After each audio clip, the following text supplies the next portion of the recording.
Salut, salut, hello, hello, how are you? Comment vous allez? Dans cette vidéo, je vais vous présenter un petit projet que j'ai réalisé en suivant les cours de Flutter.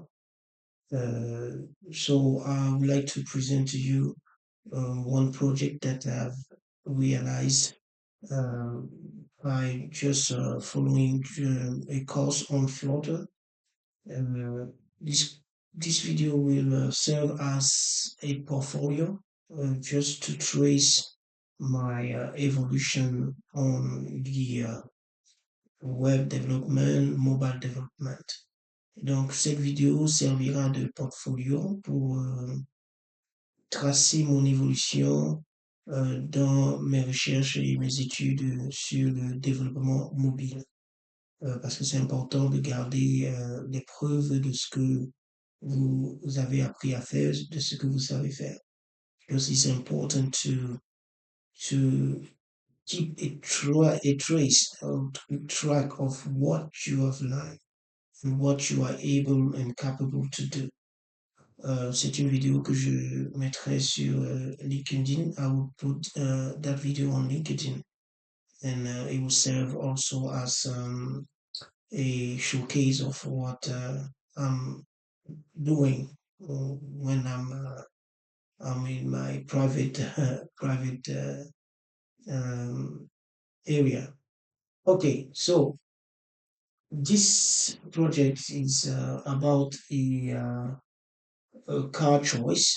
Donc, c'est un sélecteur de voitures qu'on a créé. So it's a car selector page. So I'm using right here Android Studio, as you can see. Donc j'utilise Android Studio. Donc ici, j'ai le type d'émulateur que j'ai choisi. So I've chosen a particular emulator, which is Pixel 9 Pro XL Mobile. So this is what I'm using for this project. Et, et également, bon, généralement, le choix, on le fait d'abord ici. D'accord? On le fait d'abord ici. Donc, vous le faites ici. Et c'est comme ça que vous pouvez voir votre, votre projet. Voilà. OK. Donc, pour le faire, so in order to do that, I'll just have to explain the globality of what you need to be able to prepare in order to realize this project. So you need the asset, you need to create this folder, assets, which is going to contain all your pictures. Vous avez besoin de créer ce dossier asset qui va contenir tous vos photos. Et ensuite, vous avez besoin de créer en dehors de ce main date, vous avez besoin de créer cette page, car selector page que j'ai ouvert ici. So you are going to create this particular page just by doing like this, new, and you do that file. For the asset directory, you just need to do like this,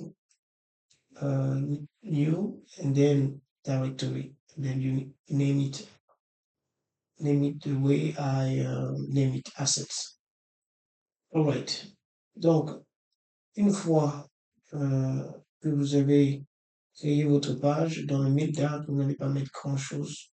Vous allez juste mettre ce qui est nécessaire d'appeler justement votre car selector page. Donc, vous avez vu ici, car selector page. So here you import your car selector page file, so which is here. All right, so that's exactly how your main dart will look like. I will now explain the functionalities here. That's not the goal right here. I just to show you that this project is working. It's working fine. Okay, so in this page, all right, so you have the code right here.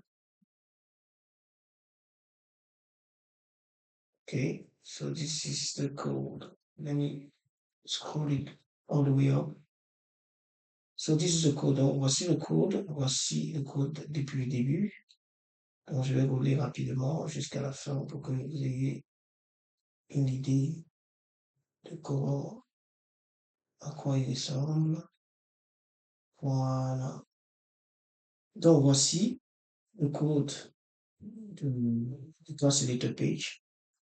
So this is the code of the Car Selector page. And the last thing to be conscious of is the upscale YAML. So in that upscale YAML, which is somewhere down there, so you have to configure your environment, right? So you give the name of your project, which is this one. It's the same here, and then you give a description. All right. So that is it. And so these are the main things that you need to have in order to realize this project. So you need the main, you need your particular page, you need the pub scale configuration YAML. Donc vous avez juste besoin de ces trois fichiers, le main, le translator page et le pub scale YAML. Une fois que c'est fait, vous avez votre project qui fonctionne. So this is your project. So we are going to test it now.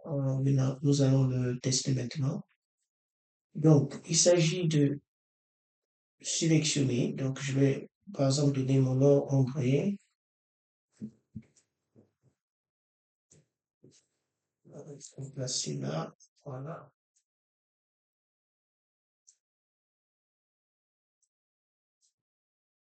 Donc, on va canceller. Voilà. On va sélectionner le nom. So, you write your name and then you select your mileage. So, for example, I'm going to select a huge mileage. So this is to say that the type of car that you want is going to be a car that's going to drive a lot. Donc ça c'est juste pour dire que ici vous allez sélectionner le nombre de kilométrages que vous prévoyez faire annuellement. Okay, so for example, let's say that I'm choosing an electric engine car.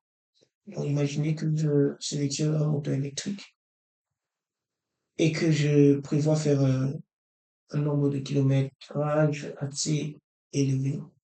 Normalement, tel que le code a été conçu, il va vous proposer une voiture électrique qui correspond à ce genre de kilométrage, mais il va vous conseiller de prendre plutôt une voiture thermique.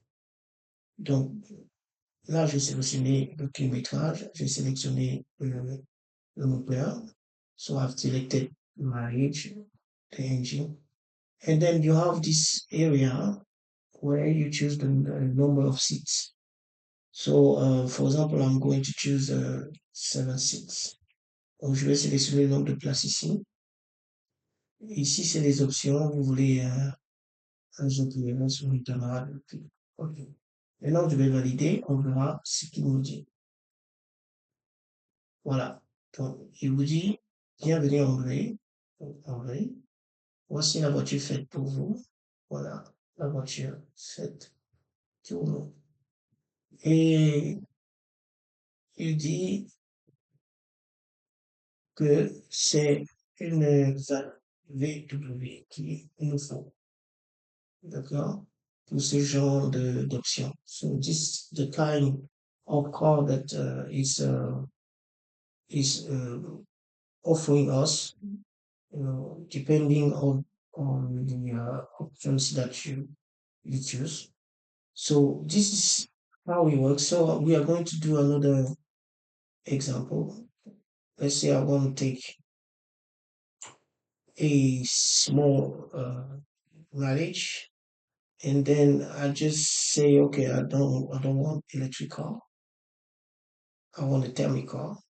So normally, according to the code, it's going to propose to you to take normally an electric car, because if you are not driving a lot, it's better to go with un électric car. Donc, en principe, avec un peu de kilométrage comme ici, si je valide, il va vous proposer une voiture électrique. Parce que c'est ça le but. Pourquoi? Parce que il y a pas, on ne conduit pas assez. Donc, on va valider. Voilà. Il dit, vous faites peu de kilomètres, pensez à regarder les voitures électriques. Mais il vous propose quand même une Dacia Jogger. Donc, voilà un peu à quoi ressemble ce projet. Je peux vous montrer mon évolution dans les études de flotteur que je fais. Donc là, on a réalisé euh, une- un projet qui permet de pratiquer ce qu'on appelle en flotteur les widgets interactifs. So this is where I end up with this video. This project is just to apply a knowledge about the interactive widgets. So uh, tell me in the comment what you think about it. And I'm glad you watched till the end. Donc merci d'avoir suivi la vidéo jusqu'à la fin et rendez-vous pour les autres vidéos. Merci.